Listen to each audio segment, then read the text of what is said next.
very much, Secretary Ricky Manalo and the members of the Cabinet, Mr. Kevin Rudd, President of the Asia Society, part of our delegation, the House Speaker Martin Romualdez, our ambassador to the United States, Ambassador Babes Romualdez, all the distinguished guests who have come to join us this afternoon. Ladies and gentlemen, good afternoon.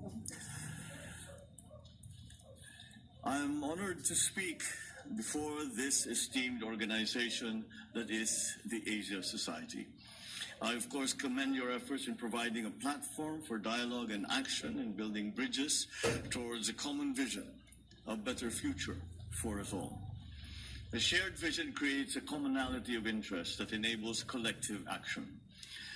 During the Philippine presidential election last May, I was given by our people a majority mandate to lead a country of close to 110 million people. This represents a shared vision of strength through unity. I called for unity throughout that campaign, and I am humbled that my call for unity resonated with my fellow countrymen and echoed their desire for a better future. They rejected the politics of division, as I, during the campaign and up to now, said nothing to offend any of the other candidates. And I bring that message of unity to you today. In our place in the community of nations, I have always said that the Philippines shall continue to be a friend to all, an enemy to none. I will reiterate what I said during the inauguration. We will continue to be a good neighbor, always finding ways to collaborate with the end goal of mutually beneficial outcomes. If we agree, we will cooperate and we will work together. If we differ, we will negotiate until we reach an agreement. At the United Nations General Assembly, I spoke about the importance of dialogue and solidarity in the face of the many challenges and threats that we now have to deal with. This means exerting every possible effort to transcend our differences and commit to end conflict. We are compelled to do this despite the increasing geopolitical tensions and aggressive strategic competition that is transforming the global landscape. The United States certainly plays an important leadership role in fostering an environment of stability and peace, not just globally, but certainly in our region. We appreciate the recognition by the United States of the strategic importance of the Indo-Pacific area and its long-standing alliance with the Philippines in this regard. The special relationship between our two countries is indisputable, founded on a long history of diplomatic relations and historical and cultural linkages that existed before that formal linkage, that formal partnership between the United States and the Philippines. The United States, after all, is our only treaty ally. We believe that our alliance is an important basis for substantial and sustainable Philippine-U.S. cooperation in support of the Philippines' security and socio-economic development agenda. On the security front, we seek collaboration to effectively implement the framework of defense agreements while enabling the meaningful modernization of our armed forces and civilian law enforcement capabilities. As I clearly stated in my State of the Nation address, I will not preside over any process that will abandon even a square inch of territory of the Republic of the Philippines to any foreign power.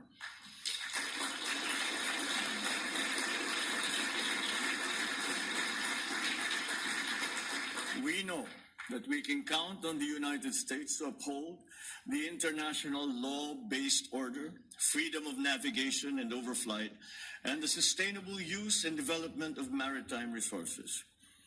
But equally important, we look to the United States to promote peace, security, and prosperity. On our part, We will continue to work with China and other claimant states with the end in view of resolving the issues involving the West Philippine Sea through diplomacy and through dialogue. The Philippines' candidature for a non-permanent seat in the UN Security Council for the term of 2027 to 2028 is premised on my country's long years of experience in building peace and forging new paths of cooperation. In this context, we are certainly concerned about rising tensions in the Taiwan Strait, just north of the Philippines. We urge all parties involved to exercise maximum restraint. Dialogue and diplomacy must prevail.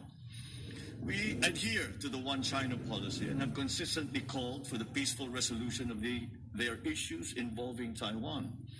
We understand that peace and stability in the Asia-Pacific region are also linked to the situation in the Korean Peninsula. And we are ready to play a constructive role in advancing a peaceful and denuclearized Korean Peninsula through confidence-building measures amongst the various stakeholders. On Russia and Ukraine, the Philippines urges all parties to continue adopting a peaceful means to maintain international peace and security. The Philippines has voted in favor of the 3 UN General Assembly resolutions on Ukraine. And at this point, let me discuss the various dialogue mechanisms in the region. We will continue to work towards strengthening ASEAN, particularly its dialogue partnerships with neighbors that uphold regional peace and security. We welcome the renewed engagement of the Quad along with the recent establishment of the AUKUS. These mechanisms should help prevent destabilizing actions in the region that go against international law. We think that these dialogue mechanisms and security arrangements should complement, not supplant, the ASEAN-centered regional security architecture that has been built over decades by the ASEAN and its member partners, as well as the existing network of bilateral security partnerships in the region. Now let me touch on the economic front. The U.S. remains a strategic trading and investment partner of the Philippines. American businesses, including Fortune 500 companies, have found a home in the Philippines. They recognize the Philippines as our country for its business-friendly policies, a very competent workforce, and a network of economic zones. Let me point out 3 reasons why the Philippines is a viable and smart investment destination. First, our macroeconomic strength and bright prospects.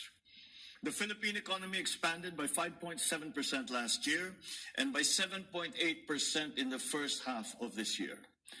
Growth was broad-based, driven not only by government spending, but also by household consumption and investments, reinforced by consumer and business confidence. Second, we have enabling policies in place. Recently, investor-friendly laws were enacted, and my administration is determined to leverage these changing reforms that will enhance those efforts. Third, and perhaps the most important point, another strong asset that we have is our human capital. We boast of a young, educated, hardworking, English-speaking workforce that is among the best in the world. With a very young median age of 25.7 years old, the Philippines enjoys a demographic advantage from which investors can benefit. We would welcome capital investments from the U.S. and our priority sectors are agriculture, clean energy, particularly nuclear energy, health systems, information technology and business process management, or IT/BPM, digital connectivity and manufacturing, including the critical sectors of semiconductors, green metals, batteries for electric vehicles, and electric vehicles themselves. The Philippines looks forward to how the Indo-Pacific Economic Framework will support our efforts to promote resilient supply chains, health systems, infrastructure, as well as clean energy and decarbonization. These pillars are consistent with the shared priorities as outlined in the Joint Vision Statement for a 21st Century United States-Philippines Partnership that was adopted last November. We hope for the reauthorization of the Generalized System of Preferences, or GSP program, which will greatly benefit both our countries. The GSP has long been a win-win program for the United States and its development partners, including, of course, the Philippines. These are interesting times, and there are many things to accomplish. The far-reaching ill effects of the pandemic compel us to reinvigorate our economies in a spirit of sustained cooperation and collaboration. We must use public and private resources effectively to encourage the expansion of trade, investment, technology transfers, all to accelerate our development. Despite the challenges of the pandemic and the global economic crisis, the Philippines remains on track to graduate to upper middle-income country status by next year. With steady investments in infrastructure, agriculture, food security, public health, education, and other social services, we seek to become a high-income country with zero extreme poverty by the year 2040.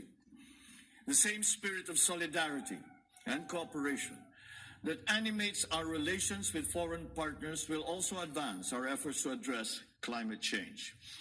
We must enhance our collective capacity to urgently and decisively respond to this existential threat that not only the Philippines but the entire world is facing.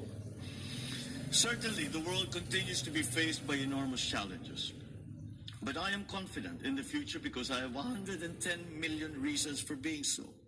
Such is my faith in the Filipino people and the relationship we hold with the United States and our other allies and partners and friends. With the continuing support of our only treaty ally, we know we can make a better future happen. Thank you and good afternoon.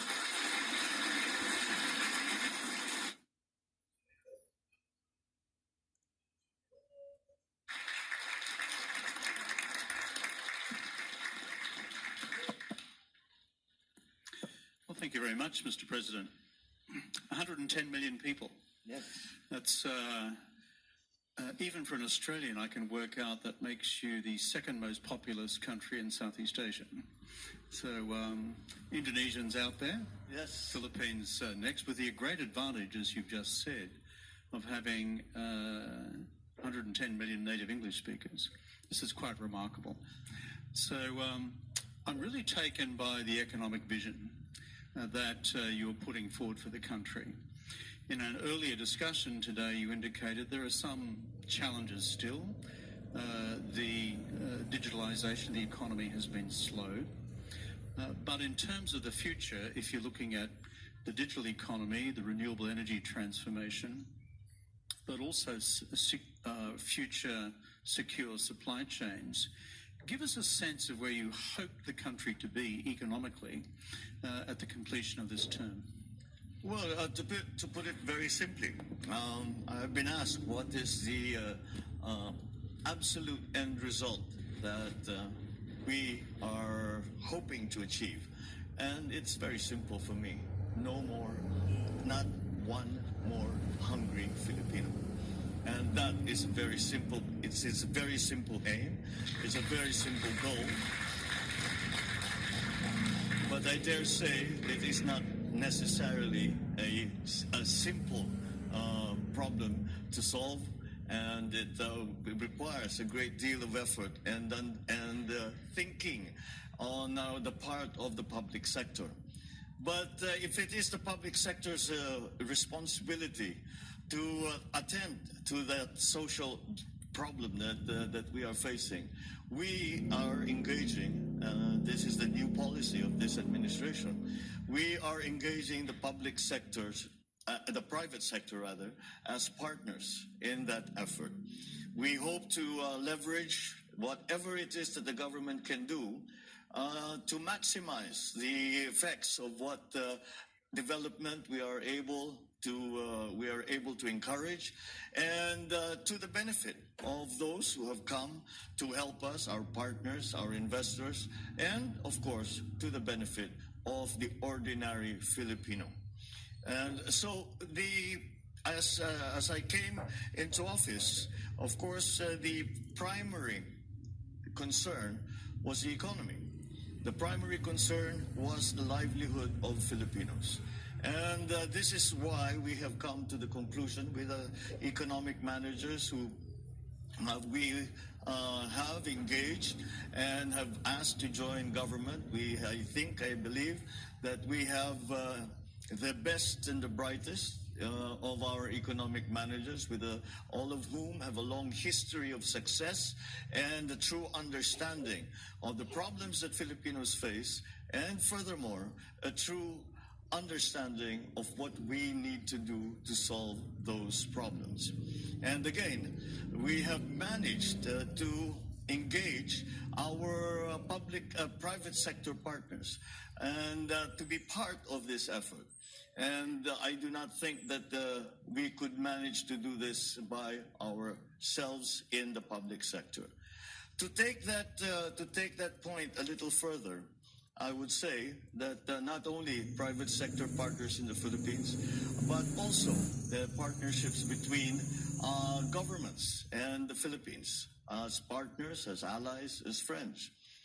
As we all emerge from the pandemic and try to reinvigorate and transform our economy, I believe that the partnerships that we make between our friends and allies around the world are going to provide the stability that we are going to need as we face a new world and face the problems really that we have not faced before the pandemic, and we have not faced before, and we now have to find new solutions. Business as usual, in our view, simply has no place in that, because it is not business as usual. The pandemic basically has changed everything. We live differently, we work differently, we study differently, our social contacts are done differently. And as you can imagine, this leads now to that process of digitalization that we all need to undertake if we are going to be part of the new global economy. And so many of these aspects of the economy we have tried to analyze it, and it is surprising, for me anyway, that when we sat down with the economic managers and we talked about industrialization, we talked about energy supply, we talked about digitalization, and at the root of it, at the heart of the problem, was our agricultural sector. You would think that the high-tech industries would be the ones that would hold the key, and they do in many ways. But all that we can do with the new industries still have to be founded on a very strong and reliable agricultural sector. The pandemic showed very clearly the weaknesses the Philippines has in terms of being able to provide a strategic food supply to our countrymen at a price that they can afford. And so that, for us, has been really the first step, is trying to improve the production of agricultural products. And of course, this has been made terribly difficult with the shocks that the agricultural sector, perhaps not just in the Philippines, but around the world, the shocks that have been dealt us by the conflict in Ukraine. It is a constant surprise to all of us, but that we are having to learn to live with, that a conflict in Eastern Europe should affect the Philippines at such a profound and basic level as agriculture. With the prices of fertilizer going up, with the prices of agricultural commodities going up, with the uncertainties of supply, And so we now have to go to what we describe as non-traditional sources, and we have to diversify. I don't think that this is unique to the Philippines. I see it in many of the other countries. So those are the first steps I think we'll have to do with the agriculture, and then we have to fix our weaknesses in the bureaucracy. We have to learn to be more efficient. We have to streamline our civil service, both at the national and at the local level. And unfortunately, the Philippines in these areas we are still playing catch up. But that's not where we want to go. That's not just where we want to go. We don't want to just catch up. We want to go beyond that. We have no interest in going back to pre-pandemic levels. What we are interested in is to flourish and to position the Philippines in such a way that we can take full advantage of the new economies and the new industries that have come to light. Unfortunately, many of the traditional sectors that we had depended on during pre-pandemic days will cease to exist, have ceased to exist. And we have to identify as quickly as possible and to have a good view and forecast for the future to position the Philippines in such a way that we are able to be part of the transformation of the global economy. Thank you for that. Mr. President, you mentioned a couple of times that you're a treaty ally of the United States. So are we Australians. There are 5 of us in Asia. Sometimes the Americans can be tricky to deal with.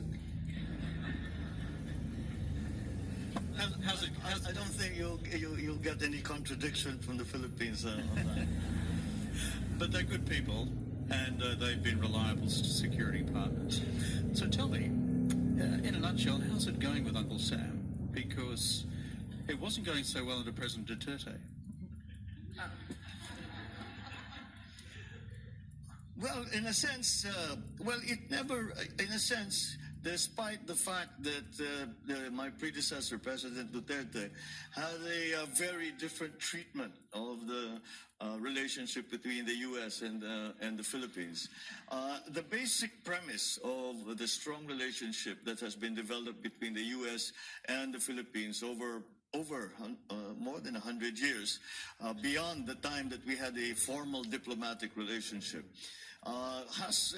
is recognized as being as strong as it has ever been. And that it is necessary, especially with the events of the past few weeks and months, maybe. Where what has happened is that many times I had felt that in the past years, there was a feeling that we had come to a kind of modus vivendi in our region. And that we have found a way to live with each other in peace and found a way to calm the waters whenever things go awry a little bit.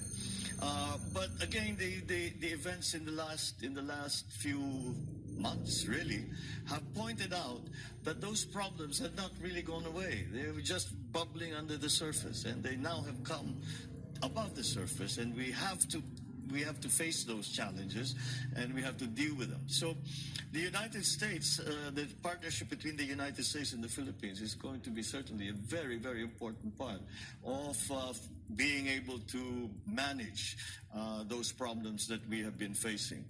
I think it's no surprise to anyone that the Philippines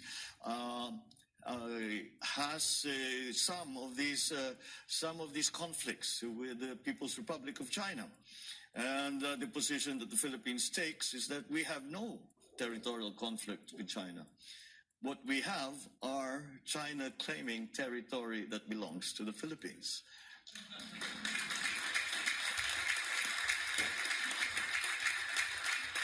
So this is the position we take, and with our American partners, we have promoted that position. We have also made it very clear to our friends in Beijing that this is the way we feel about it. And as a consequence of this challenge that we have, this diplomatic, this territorial challenge that we have, I'd like to point out that this is the first national election in the Philippines where foreign policy was an issue with the people.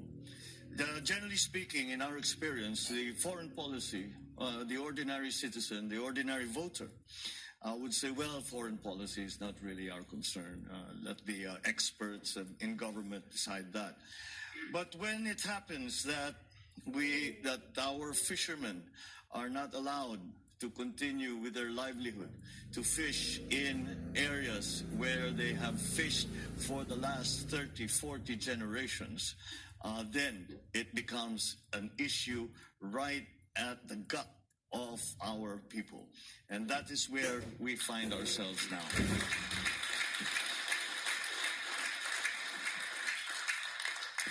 I listened carefully to what you said in your remarks about the West Philippine Sea and your recent stated position of the government in terms of the Permanent Court of Arbitration decision in 2016. So, given China's posture, which is in recent times usually not through grey-coloured vessels, that's warships, but through ships of other colours, sometimes Coast Guard vessels, and sometimes fishing fleets, and sometimes fishing fleets comprised of hundreds of vessels very close together. Looking ahead for the next couple of years, what would you ask our Chinese friends to do differently? Well, what we have tried, I mean, in my view, it is nobody wants to go to war. The one thing we need to avoid is a shooting war. And I have always said that the fundamental principle that guides our foreign policy is peace. We talk about the economy. We say that we are in crisis. There are many things that we need to do. We have good plans for it. We are very optimistic about the future. But all of these things will be for naught if there is conflict in the region. Australia is certainly a strong partner in all of these actuations that we have been trying to endorse. In the case of the Philippines, it's clear that militarily there is no comparison between the Philippines and China in terms of capability, in terms of strength, military strength, should it come to that. However, we believe that the strength that we can apply will be from the partnerships, once again, that we have with countries like Australia, with our ASEAN members, with the rest of our friends and allies in the region. And that's why I think that ASEAN is going to have to play a stronger role in all of these discussions, and in trying to, again, keep the peace and slowly, but continue to engage China. Because once that engagement stops, then there is no progress, and then things could very easily deteriorate, and that is not what we want to happen. So we have tried, on a bilateral basis with China, although we maintain our position in terms of our maritime territories and our fishing rights, our economic zones, we have nonetheless tried to continue to engage China on that basis, on those subjects, but also engage China on other aspects, the people-to-people relationships, even the economic relationships that we have fostered with China, even some of the other exchanges that we have had in terms of education, in terms of cultural exchanges, in terms of all of the other things. I have always told my Chinese friends, and I said, let us not make our differences concerning maritime, like the baselines, the economic zones, etc. Let us not make that the defining element of our relationship. Because if that is the only if that will be the defining relationship of the defining part of our relationship, then we are really at a standstill. And hopefully, if we make progress in other areas, this will help. I always quote that the way that the United States, for example, and China came together was through ping pong. If you remember, it was because the Chinese ping pong captain played with the United States ping pong captain, and they became friends, and ping pong went to the United States. And this led to Richard Nixon going to China and establishing diplomatic relations. So perhaps that's something. So we must explore everything. We must explore every avenue. We do it G to G, government to government. Basketball? Could we do basketball? Basketball could be could be another. But in any single way, we never know. You never know where the progress will come. So you have to try everything. You cannot discount anything and limit yourself to just the traditional ways of negotiating, the traditional ways of dealing with this kind of problem. We have to be, to an extent, I would say that we have been successful, and that we have slowly begun to redefine, or rather, no, not redefine, but to add to that relationship in other aspects of diplomatic life, of political life within the region. And I think that has happened because of, again, the strong partnerships that we have with the other countries, our allies around the region. And that way, that united front that we can present, I think is a very, very important aspect of that engagement. In your speech before, you also made positive reference to the Quad and AUKUS, and that follows, I think, from the logic you've just explained about those beyond the Philippines on whom you can rely for security policy support. Your reflections on how the Quad, for example, aids to strategic stability in the region, that would be of interest, I'm sure, to this audience. And within that, your view and vision of your future relationship with Japan. Well, the Quad certainly is another one of those aggregations that we feel are going to be, it's a partnership between countries that I think, again, if we were to move as one country alone, it would not be as effective as if we approach the problem as part of these political, diplomatic aggregation, even military aggregations that we have put together. So that's again something that is fundamental to the way we try to approach the problems that we are facing vis-a-vis the maritime disputes that we have. I have to remind people that these maritime disputes are not only with China. We also have within ASEAN some disputes with our other member countries. So, but in my view, this applies as well. So these kinds of partnerships, I think, are very, very important. Now, Japan, certainly, I had a meeting with the Prime Minister Kishida, just the other day, and naturally, I think it's no surprise to anyone that they are terribly, terribly concerned, not only of China, but because of the recent events, we have focused on the Taiwan situation, the visit of the United States House Speaker Nancy Pelosi to Taiwan, sort of highlighted once again the simmering tensions that, as I said, were beneath the surface, but now have surfaced out into the open. But if you remember, if we go back maybe 6 months, it was North Korea that we were all very worried about.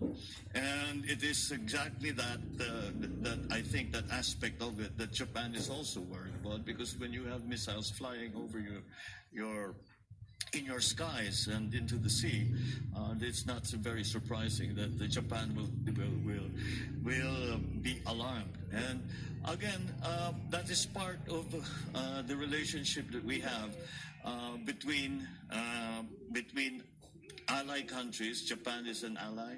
Japan is a friend and a partner in many, many ways again. And that again, we feel that we should strengthen that and continue to promote that partnership. The difference between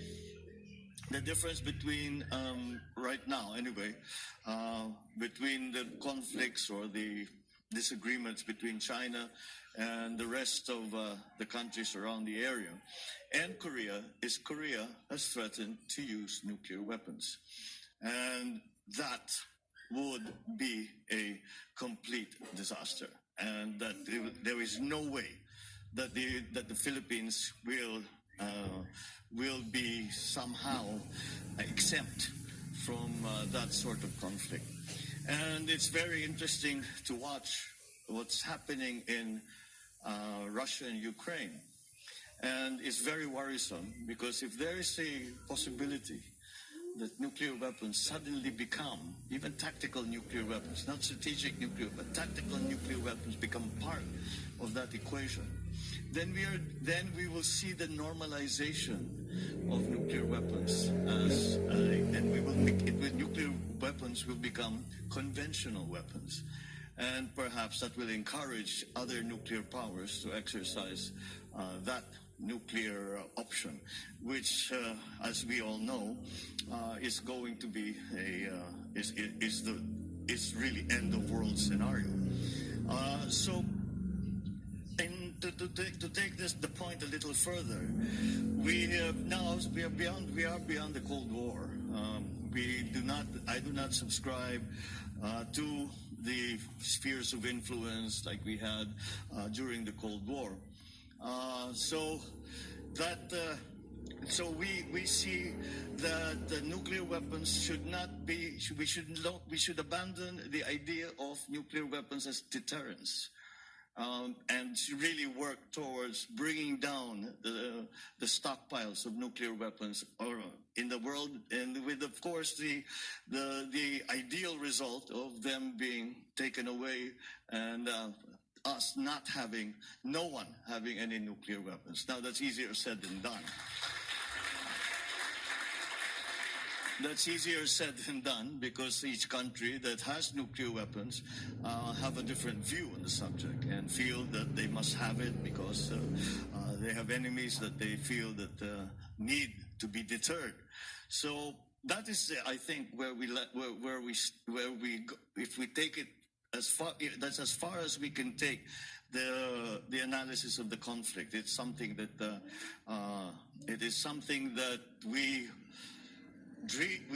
pray for, but the way towards that end certainly is not clear, as there are so many varied and different views on the subject vis-a-vis the individual situations of those countries that do have nuclear stockpiles. So this is the thinking that we have developed, and this is the thinking that we have tried to espouse to our friends and neighbors.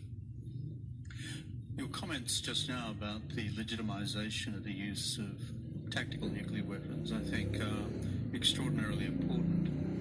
The more of us in the international community are serving political leaders like yourself who make that clear to our friends in Moscow, the better. If we cross that threshold, we're into a world of different pain. Domestic politics, 60% of the vote in your election. Pretty impressive. The best I ever did was 53. So you're obviously a better campaigner than me, my friend. So but on domestic politics, and I always head in this direction with all of our guests. Had the Chinese foreign minister here yesterday. Under President Duterte, there were concerns raised about human rights in the Philippines, and particularly in his drugs campaign. Some questions today about legal actions against your Nobel laureate, Maria Ressa, and then even the State Department report, annual report, refers to several hundred continued political prisoners. So your reflections, I noticed what you said before about unifying all Filipinos. Could you give us your reflections on the future of human rights in the Philippines? Well, the argument, or rather the discussion about human rights in the Philippines in the past few years has really derived from the anti-drug war that President Duterte undertook. And as I come into office, you look and you see we cannot stop the drug war. The problem continues to exist. What we can do is to examine and learn lessons from the experience from the past administration, and to go into a little more detail. I think we have found, it is certainly my view, that enforcement, which has been the part of the drug war that has been most vigorously pursued by President Duterte, only gets you so far. And my approach is slightly different. And we look at the drug problem in the Philippines, and it is a significant one. There are approximately, I suppose, according to official statistics, close to 4.5 million actual addicts in the Philippines, and that the corrosive effect of on society, on criminality, on the drug syndicates, etc. Even the politicization of the whole drug syndicates and their networks is something that we still have to deal with. And so perhaps we should look at it. We should look, instead of just enforcement, which will continue, but in a more focused way. I tell when I first came to my first command conference with our policemen, and I said, we will adjust. Let us adjust our focus, and let us also look at prevention. Let us education to our young people, to say that this is a dead end. This will get you absolutely nowhere. It will get you put in jail. It will get you killed. And even if it does not do that, this will take away your future. And the second part of that is cure. To be more sensitive and more sympathetic to those who actually have gotten caught up in this lifestyle. And so that is something that we are now promoting. We are trying to learn which are the best methods now to pull our victims, really is what they are, pull them out of that culture, and to help them start again and to live a good life as good and constructive members and contributing members of society. Now, as to the enforcement, to put it very bluntly, I simply told them, look, I'm not interested in the kid who makes 100 pesos a week selling weed. That's not the person that I want you to go after. I want you to go after people who, if we get them, if we neutralize them, we put them in jail, we put them away, whatever it is, will make an actual difference, so that the supply of drugs, the system of distribution, the system of importation of drugs, because much of it really does come from abroad, that will actually make a difference. It will put a stop to it. And that's what we are working on right now. So those are the different elements of those three elements of the anti-drug effort of this government. Those are, the focus has certainly changed, and even the methodology has changed. Well, thank you for that. There was the Nobel laureate Maria Ressa. I know there's some sort of legal case involving her at the moment. What are the prospects there? Is it caught up in your courts, or is it this, because she's a Nobel Prize winner, there is international preoccupation with her case as well? Well, really what happened with Maria Ressa and Rappler is that it was determined that it is a foreign enterprise, and that's not allowed in our rules, in our law. And her situation right now is that it has nothing to do with her political leanings. What has happened is that an individual has filed cyber libel cases against her, and that's what she's facing now. So that is the situation with Maria Ressa. Rappler actually continues to operate. You can look them up on the internet. They make their comments and make their posts, and they continue to operate in that way. However, she herself as personally is facing, I believe it's 2 cyber libel cases, and we just we have a very clear delineation of powers in our political system, very much styled after the American system, where we have the executive, the judiciary, and the legislature, and they're co-equal. And so it is highly improper for the executive to interfere in either the legislature or the judiciary. So the end of UN Week here in New York, you've had a bucket load of meetings. Have you had some fun? Well, being in New York is always fun. I haven't been.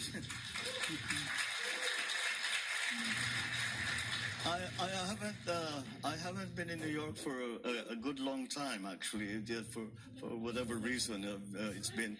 I think we were calculating it with my wife Lisa, who is here. We were calculating, it's what, 22 years since we came back to New York? Put your hands together for the First Lady of the Philippines.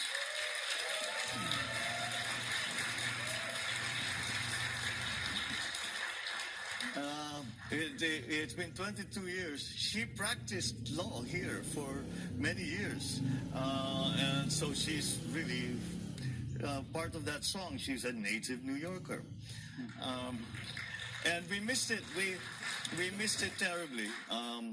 I spent a good deal of time as well in New York, perhaps not as a permanent resident or working here, but simply because I learned to enjoy and really have great affection for the city and its people.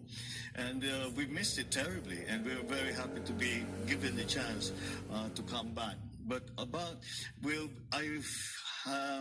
I would say that she has had a better opportunity to have some fun in New York. I have tried very hard to maximize every single hour that I've been here to make these contacts, and as you described them, I have a bucket load of meetings, which I think have gone rather well. But as I said, it's not. It doesn't take much just to be able to look out my window and to see New York, the Central Park, to see New York at night, to walk along the street, to get my sabret and my souvlaki sandwich.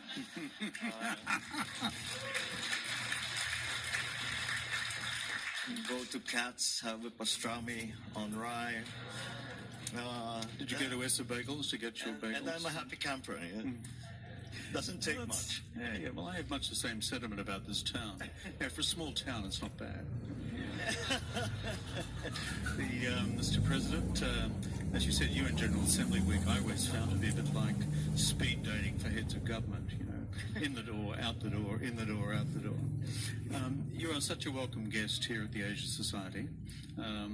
Our centre in Manila, headed by Doris Ho. Put your hands together for Doris.